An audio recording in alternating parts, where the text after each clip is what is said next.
Baiklah, di sini saya akan menjelaskan mengenai data tipe pada bahasa pemrograman Python. Selamat menyaksikan. Baiklah, di sini saya akan menjelaskan mengenai data tipe pada bahasa pemrograman Python. Data tipe pada bahasa pemrograman Python sendiri terdiri dari beberapa bagian. Di antaranya data tipe scalar, data tipe struktur, data tipe string, dan data tipe non.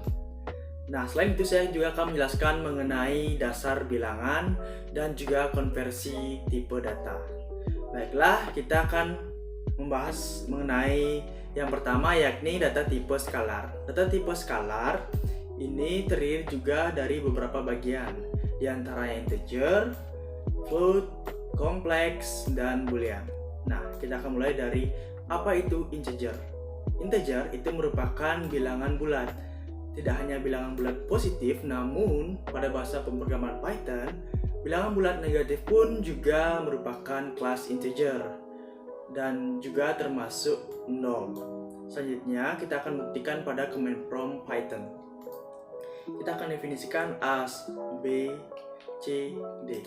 A kita definisikan sebagai bilangan bulat negatif, kita ambil contoh 1, 2, 3. B kita definisikan sebagai 0. C kita definisikan sebagai bilangan bulat positif 3, 3, 3, dan D kita definisikan dengan 0,0.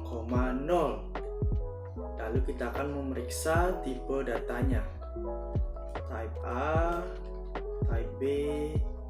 Untuk memeriksa kelas dari suatu variabel kita dapat menggunakan perintah type. Selanjutnya kita type C, dan D juga kita akan periksa kelasnya. Maka akan muncul A merupakan kelas integer, yang dimana A itu merupakan bilangan negatif, B juga merupakan kelas integer, bilangan 0 juga termasuk kelas integer, dan bilangan bulat positif of course itu merupakan kelas integer, dan bilangan 0,0 itu bukan merupakan kelas integer, tapi merupakan kelas float. Apa itu kelas float dan mengapa bisa dikatakan kelas float? Kita akan bahas sekarang. Jadi, float itu merupakan bilangan pecahan. Seperti yang kita ketahui, bilangan pecahan itu harus atau dicirikan dengan decimal point atau koma. Selain itu, bilangan eksponen atau pangkat juga termasuk kelas float pada bahasa pemrograman Python. Kita ambil contoh.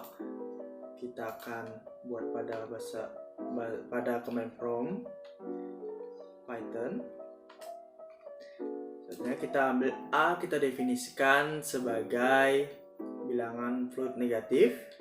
Apakah bilangan float bilangan desimal atau bilangan pecahan negatif itu juga termasuk merupakan kelas float? Kita akan buktikan 0,123. Selanjutnya C kita definisikan sebagai bilangan desimal positif. Kita ambil contoh 23,123. Selanjutnya D itu kita menggunakan bilangan eksponen untuk membuktikannya. Ambil contoh 2E plus 5. Selanjutnya kita type A, type B, type C, dan type D. Akan muncul semuanya adalah kelas float. Hal ini membuktikan bahwa bilangan desimal atau bilangan pecahan negatif juga kelas float, bilangan desimal positif juga kelas float, dan bilangan eksponen juga merupakan kelas float. Jadi dapat disimpulkan bahwa setiap terdapat decimal point atau tanda koma itu merupakan kelas float, dan atau terdapat eksponen atau pangkat. Baiklah, selanjutnya kita akan membahas mengenai bilangan atau data tipe skalar kompleks.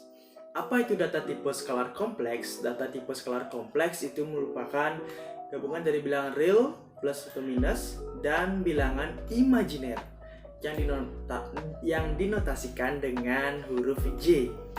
Baiklah, kita akan mencobanya. Di sini kita akan buat A, kita definisikan sebagai 3 plus 5J, di mana 3 itu merupakan bilangan realnya dan 5J itu merupakan bilangan imajiner. Kita akan periksa apakah kelas dari variabel A itu apakah benar kompleks? Ya, benar, akan muncul kelas kompleks.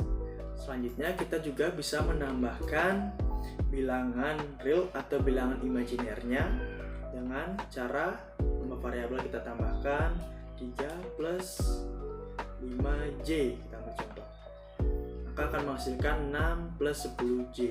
Kita juga bisa menambahkan hanya salah satu bilangannya. Kita ambil contoh hanya bilangan realnya saja, maka hanya bilangan realnya sajalah yang akan ditambahkan.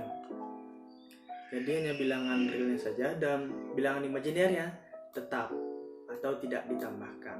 Begitu juga sebaliknya ketika kita ingin menambahkan bilangan imajinernya, maka kita tuliskan nama variabel plus bilangan imajiner.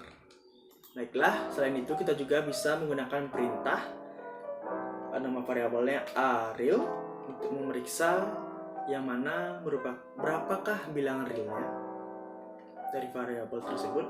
Nah, akan muncul 3. Karena kita definisikan tadi 3 plus 5J, maka realnya adalah 3 dan imajinernya kita gunakan perintah a.imak untuk memeriksa berapa bilangan imajinernya. Nah, akan muncul 5,0 seperti yang kita definisikan terlebih dahulu. 5J itu merupakan bilangan imajinernya, maka akan muncul 5,0. Baiklah, itu tadi mengenai data tipe skalar kompleks. Selanjutnya kita akan masuk ke data tipe boolean. Nah, apa itu data tipe boolean? Data tipe boolean itu merupakan bilangan logika yang terdiri dari true dan false. True dan false ini harus diawali dengan huruf kapital T dan F-nya. Baiklah, kita akan coba melalui command prompt Python. Kita akan coba kita definisikan A itu adalah true, B itu adalah false.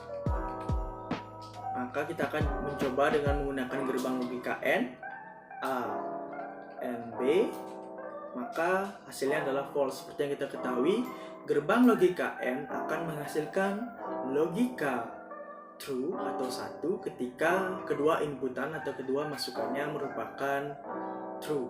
Karena di sini true dan false, maka hasilnya adalah false. Nah, selain itu kita juga bisa menggunakan data tipe boolean ini untuk menghitung atau dalam matematika, misalkan 1 lebih besar daripada 3, maka akan menghasilkan false karena 1 adalah lebih kecil daripada 3. Nah, kita ambil contoh, kita akan periksa kelasnya apakah benar 1 lebih besar daripada 3 itu merupakan kelas true, maksud saya kelas boolean. Ya, benar, maka variabel A itu merupakan kelas boolean. Nah, bagaimana ketika kita menginputkan bahwa A itu dengan true tetapi tidak huruf besar? Maka akan terjadi error di mana true is not defined, karena ketika kita ingin menggunakan data tipe boolean, kita harus mengingat bahwa data tipe boolean hanya dapat dituliskan dengan huruf kapital di depannya, T dan F-nya. Baiklah, demikian tadi yang dapat saya jelaskan mengenai data tipe data tipe skalar. Selanjutnya saya akan menjelaskan mengenai data tipe struktur. Baiklah, di sini saya akan menjelaskan tentang data tipe struktur. Jadi data tipe struktur ini terdiri dari beberapa bagian, diantaranya list, tuple, set, dictionary, dan juga file. Nah, untuk data tipe struktur yang pertama itu adalah list. List ini berarti suatu rangkaian dari nilai yang diapit dengan tanda kurung siku dan bersifat mutable atau dapat dirubah. Mari kita buktikan apakah list itu benar diapit dengan tanda kurung siku dan bersifat mutable atau dapat dirubah. Mari kita coba. Misalkan kita ambil contoh di sini A itu adalah menggunakan kurung siku 1, 2, 3, dan kita ketikkan type A, maka akan menghasilkan kelas list. Artinya benar bahwa kurung siku mencirikan kelas list. Nah, selanjutnya kita akan membuktikan apakah benar bersifat dapat dirubah. Misalkan kita akan mencoba untuk merubah nilainya dengan menggunakan indeks. Di sini saya akan merubah indeks ke 1. Jadi angka 1 di sini merupakan indeks ke 0, ini merupakan indeks ke 1, dan ini merupakan indeks ke 2. Dan kita akan merubah indeks ke 1-nya. Nah, A akan menjadi 1,6,3. Ini akan berbeda dari A yang sebelumnya, di mana sebelumnya adalah 1, 2, dan 3. Karena kita telah merubah indeks ke 1-nya menjadi angka 6. Nah, selanjutnya saya di sini akan menjelaskan mengenai tuple. Nah, tuple itu sendiri merupakan rangkaian dari nilai yang diapit dengan tanda kurung lengkung atau round bracket dan memiliki sifat yang berbeda dari list, di mana sifat dari tuple ini adalah tetap atau immutable. Nah, inilah perbedaan antara list dan tuple. Jadi, list itu menggunakan kurung siku dan tuple itu menggunakan kurung lengkung. Baiklah, kita akan mencoba untuk membuat sebuah tuple. Jadi di sini menggunakan kurung lengkung 1, 2, dan 3. Kita akan memeriksa tipenya.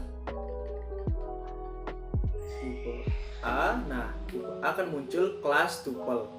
Nah, ini berarti membuktikan bahwa tanda kurung lengkung itu merupakan ciri dari kelas tuple.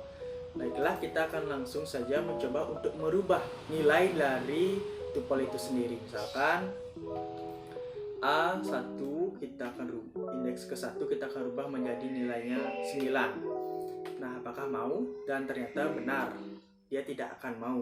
Ini artinya benar bahwa tuple itu merupakan dicirikan dengan kurung lengkung dan bersifat tetap. Baiklah, kita ke data tipe struktur yang ketiga, yakni set. Tipe dataset pada Python adalah tipe yang berisi kumpulan tipe data dan dipakai untuk mengolah himpunan. Nah, perbedaan atau keunikan dari tipe dataset ini adalah tidak memiliki indeks, sehingga tidak ada mekanisme pengurutan, dan juga tidak bisa menerima nilai ganda. Jadi setiap nilai di dalam set itu harus unik. Mari kita coba. Baiklah, kita mencoba membuat sebuah set dengan tanda kurung berawal, misalkan 1, 2, dan 3. Lalu kita akan memeriksanya. Type A, apakah benar ini adalah set? Dan benar saja, tanda kurung berawal itu mencirikan sebuah set. Baiklah, kita akan mencoba untuk membuktikan apakah benar tidak boleh ada nilai ganda, atau yang dihasilkan nanti adalah hanya satu nilai dari dua nilai yang sama, kan 4. Nah, A akan menjadi 1, 2, dan 4. Padahal saya mengetikkan satunya sebanyak 2 kali. Kita coba mengetikkan satunya lebih banyak lagi, atau 2-nya, 2, 3, 3. Nah, yang akan muncul hanyalah 1, 2, 3, dan 4. Hanya satu buah nilai saja. Ini membuktikan bahwa benar set itu tidak bisa menerima nilai ganda. Nah, bagaimana penerapan set dalam matematika? Penerapan set ini sangat membantu dalam matematika. Misalkan kita memiliki sebuah set C, misalkan 1, 2, 3, 4. Lalu set D itu adalah misalkan kita ambil contoh 1, 2, 5, 4, 6, dan 4 maksud saya. Mari kita coba. Jadi C kita akan di sini. Nah, di sini akan menghasilkan 1, 2, 3, 4, dan 6. Ini artinya himpunan C dan himpunan Z, nilai ini akan digabung. Namun dengan pengecualian bahwa nilai yang sama atau nilai yang sama atau yang ganda itu tidak akan muncul sebanyak 2 kali, tetapi akan muncul sebanyak 1 kali saja. Setelah kita akan mencoba untuk melakukan pengirisan himpunan. Setelah C kita gunakan notasi D di sini, dan maka yang akan muncul adalah nilai irisan antara himpunan C dan himpunan D, yakni 1, 2, dan 4. Yang dimaksud dengan irisan itu adalah nilai yang sama saja. Misalkan di C ada 1, di D juga ada 1, di C ada 2, di D juga ada 2, dan di C ada 4, dan di D ada 4. Nah, keenam dan 3 tidak muncul karena tidak ada di salah satu himpunan. Nah, itu yang dapat saya jelaskan mengenai set. Sekarang kita akan beranjak mengenai dictionary. Dalam dictionary terdiri dari sebuah key, satu buah set key, dan sebuah set value yang biasa dipanggil key value pair. Nah, setiap key memetakan satu buah value. Nah, ciri-ciri dari dictionary ini adalah tanda kurung kurawal diikuti dengan key dan ada tanda titik 2 yang membatasi antara key dan value-nya. Nah, di dalam list untuk mengindeks nilai harus menggunakan integer. Nah, inilah yang menjadi pembeda antara list dengan dictionary. Sedangkan di dictionary itu kita bisa menggunakan tipe data lainnya untuk mengindeks. Setelah kita akan coba untuk membuat dictionary. Misalkan A adalah kurung kurawal, misalkan angka, tanda petik lagi adalah 08. Nah, artinya K-nya adalah angka dan value-nya adalah 08. Artinya kita mengetikkan artinya indeks angka ini akan menghasilkan value 08. Jadi kita buktikan dulu apakah benar ini merupakan kelas dari dictionary. Benar saja, tanda kurung kurawal dan titik 2 ini mencirikan dari kelas dictionary. Mari kita coba membuktikan dictionary-nya. Ketika kita mengetikkan indeks angka, maka akan muncul angka 08. Begitu, ini sama halnya dengan seperti kamus atau namanya dictionary. Kita bisa merubahnya, misalkan di sini adalah saya, di sini adalah I. Jadi I itu berarti saya. Jadi kita coba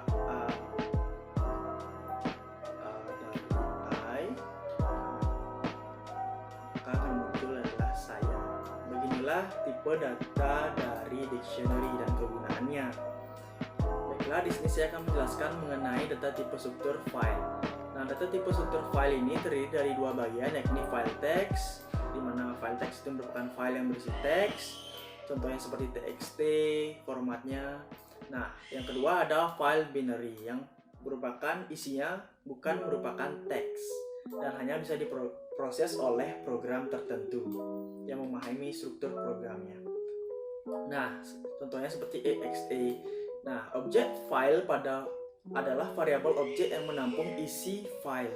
Dan Python sendiri sudah menyediakan fungsi open untuk membaca dan menulis file. Baiklah, saya akan mencoba untuk membuat sebuah program sederhana yang dapat membaca isi dari file. Contohnya notepad, check file, baca file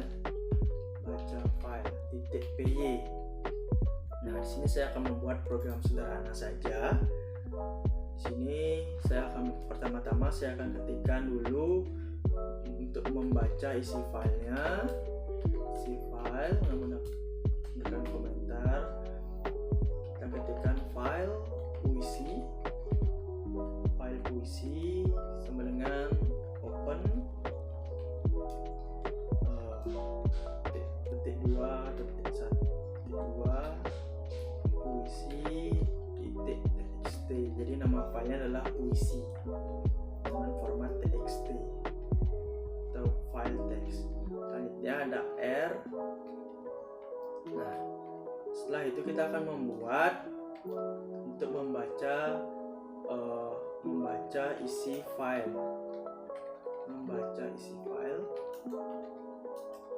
Nah, yang di atas ini adalah untuk membaca dari file itu atau untuk mencari, untuk membuka dari file itu. Di sini adalah untuk membuka, di sini baru untuk membaca isi filenya. Puisi sama dengan file puisi read. Kita akan membaca menggunakan read line di sini. Lines.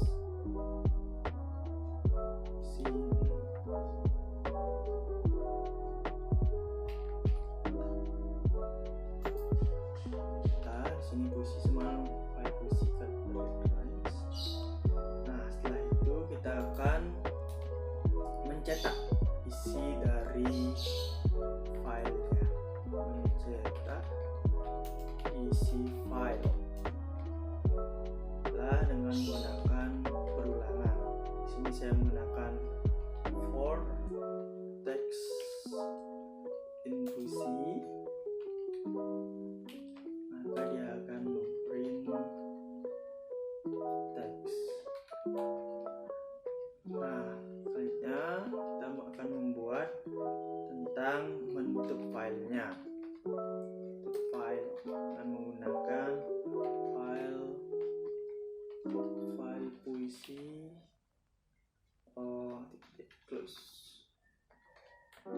saya sudah membuat sebuah notepad yang berformat TXT yang bernama puisi. Kita bisa open di sini atau dari sini, notepad puisi.txt. Nah, kita akan buat ulang lagi. Sini contohnya misalkan Angga adalah nama saya, misalkan Angga adalah Angga 19 NIM-nya, nomor absen kelompok 2 misalkan. Ini misalkan saja teksnya. Mari kita coba untuk run-nya. Nah, di sini redline-nya saya salah, tapi menggunakan ini harusnya. Lah di sini yang benar adalah seperti ini untuk membaca isi file. Mari kita coba. P baca file .py. Cara penggunaannya. Akan muncul Angga adalah nama saya, Angga 19 kelompok 2. Lalu mengapa saya di sini menggunakan perulangan dalam mencetak file untuk menghindari ketika nantinya file tersebut memiliki banyak baris, sehingga untuk memudahkan programnya dan untuk menyederhanakan program tersebut. Jadi kita bisa menggunakan perulangan. Baiklah, demikian tadi yang dapat saya jelaskan mengenai data tipe struktur. Mudah-mudahan teman-teman dapat memahami dan semoga bermanfaat. Baiklah, setelah tadi kita membahas mengenai data tipe struktur, sekarang kita akan membahas tentang data tipe string. Jadi data tipe string pada bahasa pemrograman Python hampir sama dengan pada bahasa pemrograman lainnya. Namun pada Python, tanda kutip tunggal dan kutip ganda akan terbaca sama-sama merupakan kelas string atau kelas str. Kita akan buktikan apakah benar akan terbaca sama. Kita ambil contoh A, B. A itu kita definisikan dengan menggunakan kutip ganda, kelompok 2, lalu B kita akan menggunakan kutip tunggal, kelompok 2. Namun menggunakan kutip tunggal, kita akan type A dan type B. Untuk memeriksa kelasnya, type B. Maka keduanya merupakan kelas str. Nah, benar saja keduanya merupakan kelas string atau str. Baiklah, itu tadi mengenai data tipe string. Lalu bagaimana, apakah bisa kita mendefinisikan dengan kutip ganda dan kutip tunggal?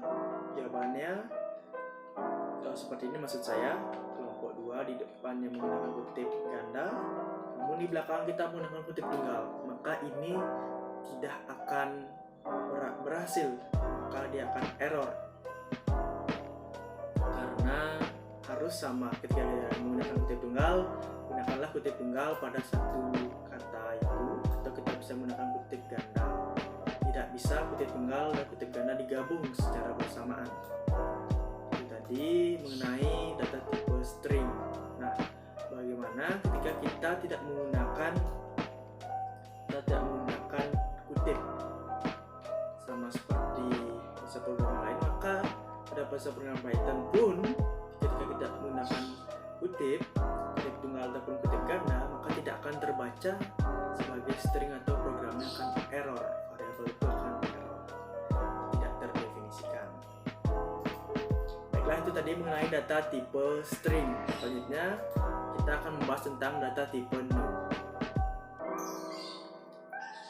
Baiklah, di sini saya akan menjelaskan mengenai data tipe none. Apa itu data tipe none? Data tipe none itu merupakan data tipe untuk merepresentasikan null atau juga untuk ketika when the object does not have any value, maka itu merupakan tipe none. Artinya tidak ada nilai dari suatu objek, itu merupakan tipe data null. Atau juga tidak terdefinisikan. Apa yang maksud dengan tidak terdefinisikan? Semisal dalam perhitungan 1/0, maka itu tidak akan ada hasil baginya artinya tidak terdefinisikan, dan itu juga merupakan tipe noun. Nah, noun sendiri ini harus ditulis dengan huruf besar atau huruf kapital di depannya. Dan akan berbeda artinya ketika kita menuliskan huruf kecil semuanya atau noun dengan huruf kecil. Nah, langsung saja kita coba pada command prompt Python. Misalkan A sama dengan noun, kita akan cek tipenya type A, maka akan muncul kelas noun type seperti itu.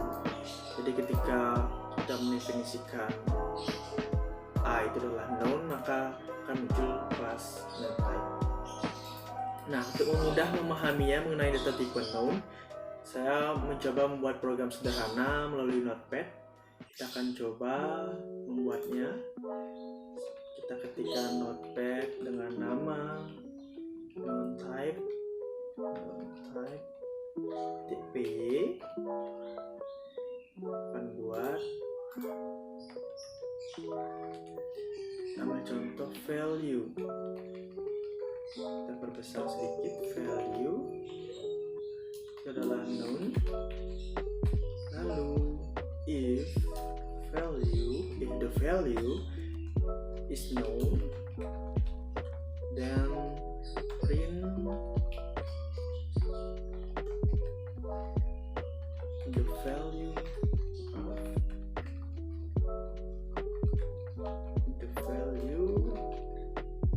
is known,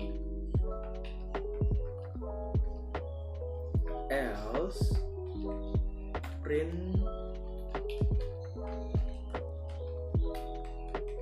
the value is not known.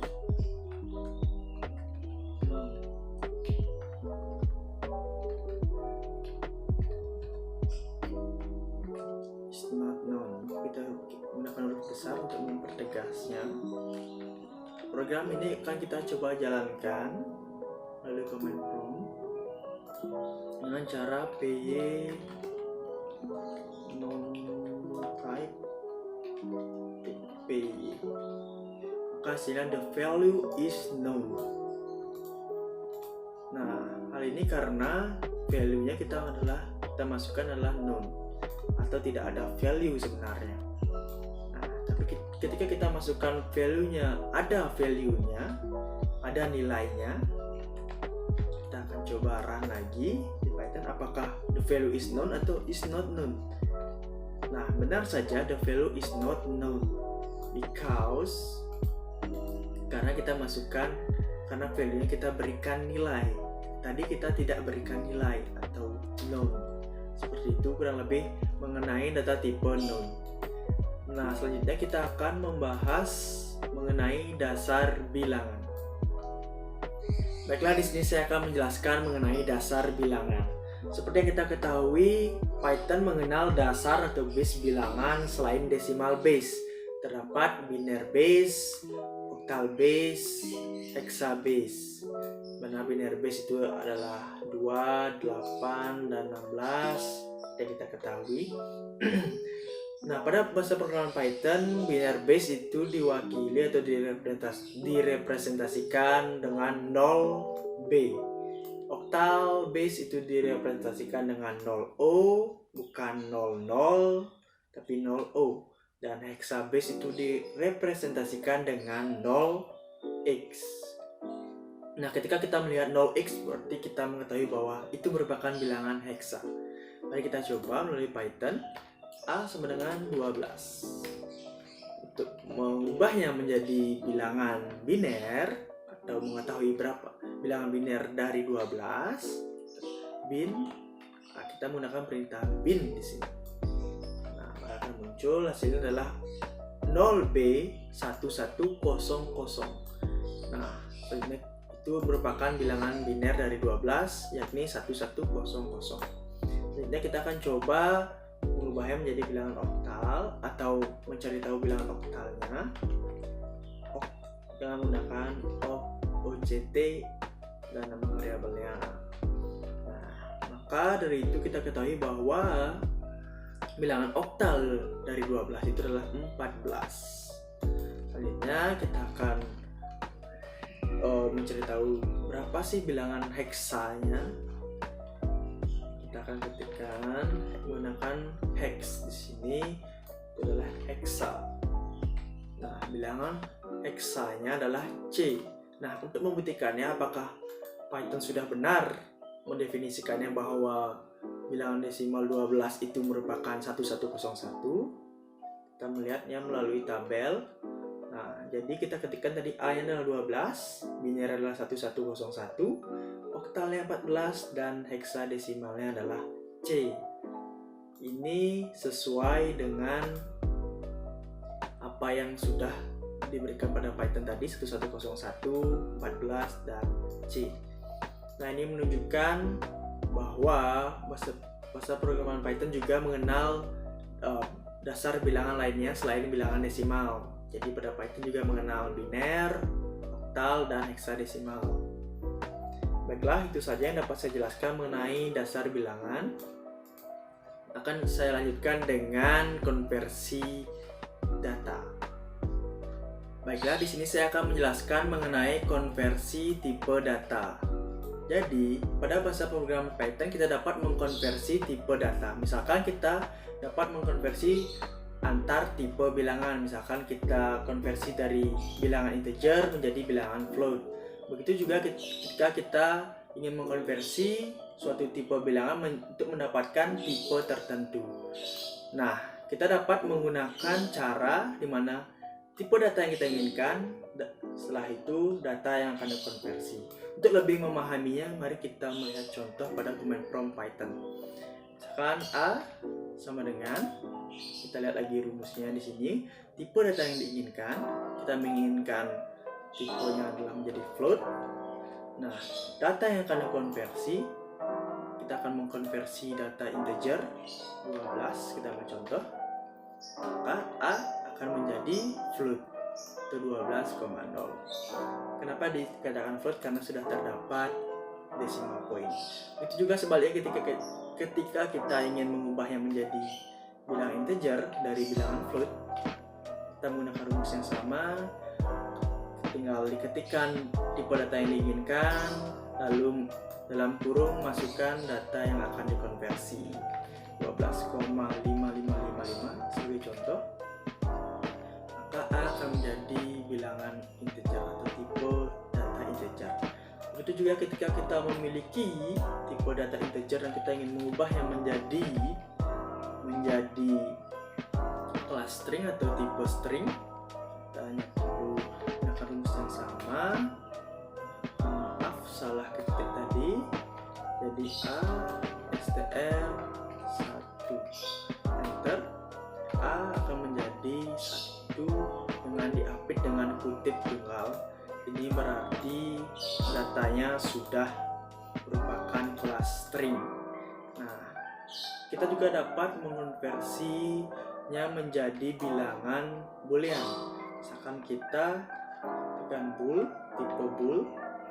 Nah, kita konversikan bilangan 1 ini menjadi bilangan logika, maka akan menghasilkan bilangan logika true.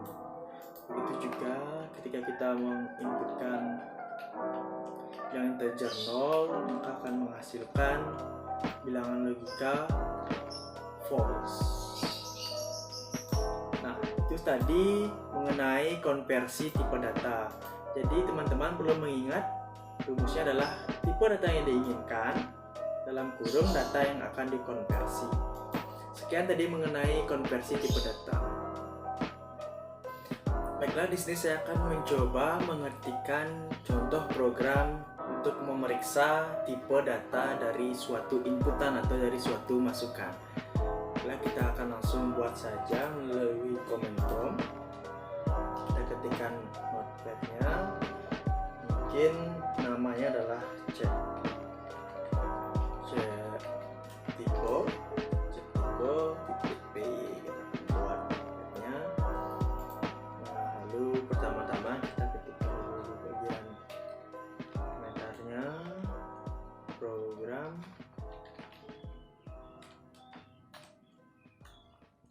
memeriksa tipe data dengan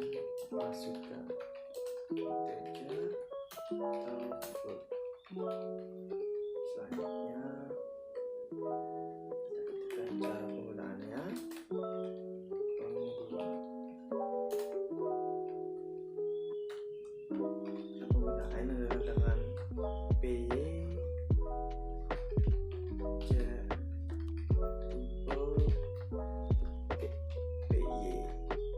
Selanjutnya contoh penggunaannya adalah dengan masukkan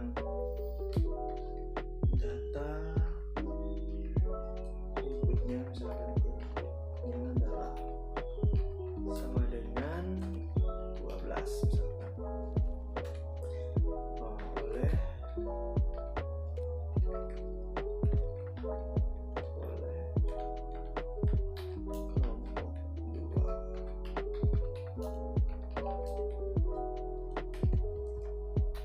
Kita berikan petik lagi. Nah, kita rapikan sedikit. Selanjutnya kita masuk ke bagian programnya, import OS untuk mengimport modul.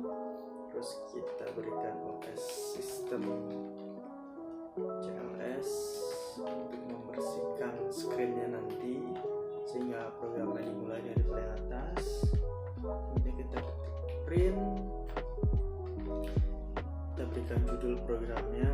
Jadi ketika dijalankan langsung muncul mengecek tipe data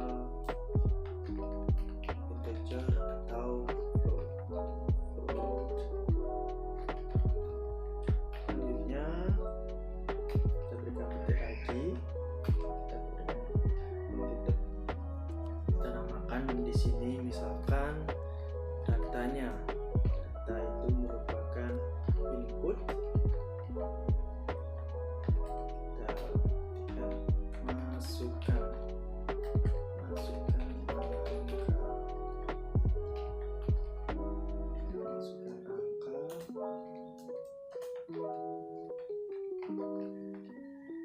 Jadi kita mendefinisikan fungsinya define check.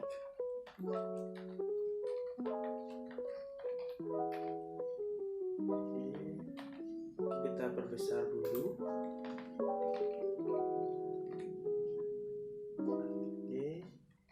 Lalu tab global hasil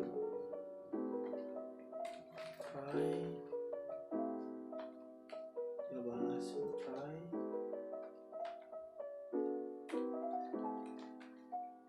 Hasil itu adalah integer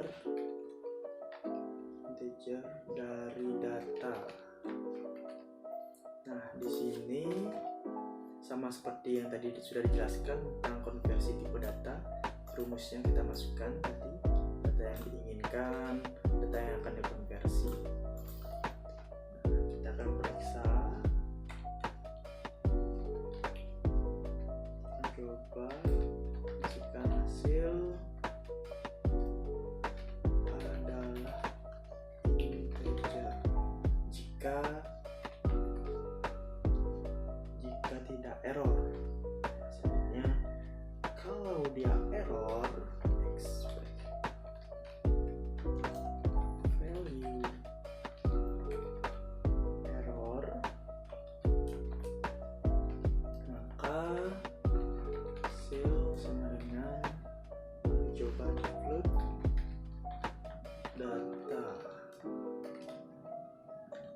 Selanjutnya akan di print bahwa hasilnya yang dimasukkan tadi adalah float.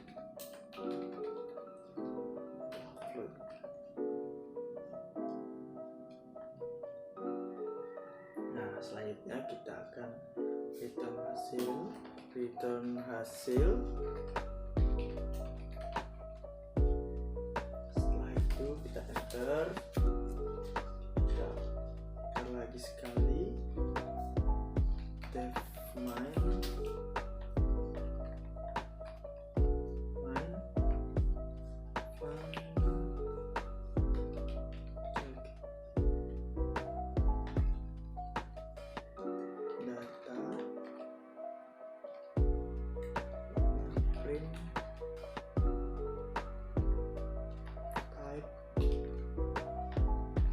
hasil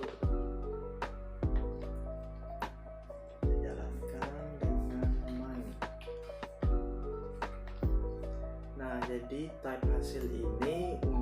memeriksa kelasnya. Mari kita coba jalankan. Melalui command prompt kita ketikkan cara penggunaan tadi py cek tipe titik py. Ternyata masih ada salah, expect value error. Itu terdapat kesalahan, kita akan coba perbaiki. Di sini expect value error. Nah, apa yang bermasalah di sini sintaksnya?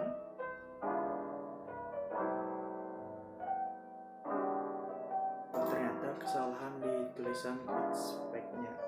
Accept yang sebenarnya accept. Nah, itu tadi troubleshooting-nya ketika salah. Kita lihat di sini line 19-nya. Nah, line 19 di notepad-nya ada tulisan line 19. Jadi ini akan membantu untuk mengetahui di mana salahnya. Nah, hari ini kita akan coba jalankan kembali. Ternyata sudah berhasil. Kita masukkan angka, contohnya tadi adalah 12. Akan muncul 12 adalah integer dan tipe kelasnya adalah kelas integer. Nah, kita coba lagi, kita masukkan angka float sekarang 12,0, maka akan muncul 12,0 adalah float, kelas float. Nah, itu tadi mengenai program cek tipe data. Nah, saya juga telah membuat program cek tipe data lainnya yang dapat memeriksa lebih banyak tipe data. Di sini saya sudah ada. Jadi dapat memeriksa tipe data integer, tipe data float, complex, string, list, tuple, set, directory, dictionary, known, dan boolean. Mari kita coba jalankan. Ini adalah programnya, mungkin agar lebih jelas. Mengecek tipe data dengan masukkan user. Jadi import dulu, kita import modulnya. Lalu ini adalah fungsinya check type. Di sini saya menggunakan tampilan atau dengan program menu. Jadi user dapat memilih menu apakah untuk ingin check type-nya atau exit, sehingga nanti ketika di command prompt saya tidak perlu py menu type py lagi, tidak perlu seperti itu. Saya hanya perlu memasukkan atau menekan enter untuk memulai ulang programnya. Jadi seperti looping seperti itu. Nah, baiklah, kita akan coba jalankan py menu type.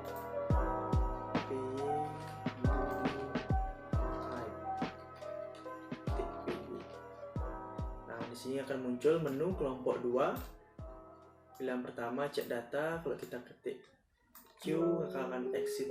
Kita tekan cek data. Kita contoh enter datanya integer 12. Akan muncul 12 is an integer data type, dan akan muncul hasil checking kelasnya kelas integer. Nanti kita akan coba kembali lagi ke menu dengan menekan enter. Kita akan cek data float, kita akan berikan float 12,555. Maka 12,555 is float data type dan kelasnya adalah float. Terus kita akan coba lagi bikin string. Kita akan coba string, apakah akan terbaca string. Misalkan angka, maka akan muncul angka is string data type kelas str, karena di sini saya masukkan menggunakan kutip. Nah, selanjutnya kita akan coba lagi untuk mengecek tipe data kompleks. Misalkan kita berikan contoh 3 plus 5J, mungkin 5J saja. Maka 5J is complex data type, kelasnya adalah kompleks. Selanjutnya kita coba lagi. Mungkin kita akan coba dari data known, not a correct, maaf, data enter your choice nya bukan enter your data. Jadi kita ulang lagi, enter your choice kita ketikkan 1 untuk memilih cek data type. Sekarang baru kita ketikkan data kita yang ingin diperiksa. Known is known data type, kelasnya adalah known type. Nah, kita enter lagi, kita akan periksa list. Kita akan coba listnya apakah benar. 1,2 3 bisa list, maka akan benar, hasilnya adalah class list. Selanjutnya tuple juga demikian. Mungkin kita tidak terlalu banyak mencobanya untuk mempersingkat waktu. Coba 3, maka ini adalah kelas tuple. Kita coba set. Sekarang mungkin tipe data set 1, 2 data set. Kita akan coba juga tipe data. Di sini kita bisa mencoba dictionary misalkan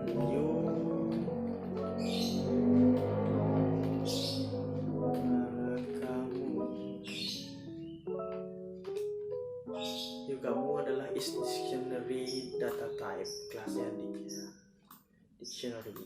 Nah, kita enter, kita coba lagi. Boolean kita belum coba. Terakhir kita coba boolean untuk data true. Maka true is boolean data type. Nah, itu tadi menu atau program untuk mengecek tipe data yang lebih banyak lagi.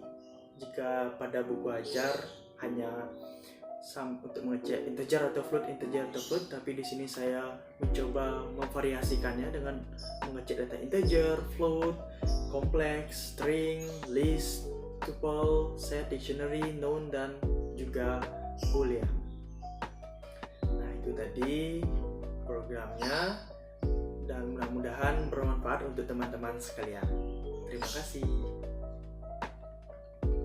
Baik, demikianlah video tutorial mengenai bahasa pemrograman Python. Saya mewakili kelompok 2 memohon maaf yang sebesar-besarnya jika terdapat salah-salah kata. Izinkan kami untuk menutup video tutorial ini dengan sebuah pantun. Ikan hiu makan terasi. Kami tutup dengan Paramo Santi. Om Santi Santi Santi Om.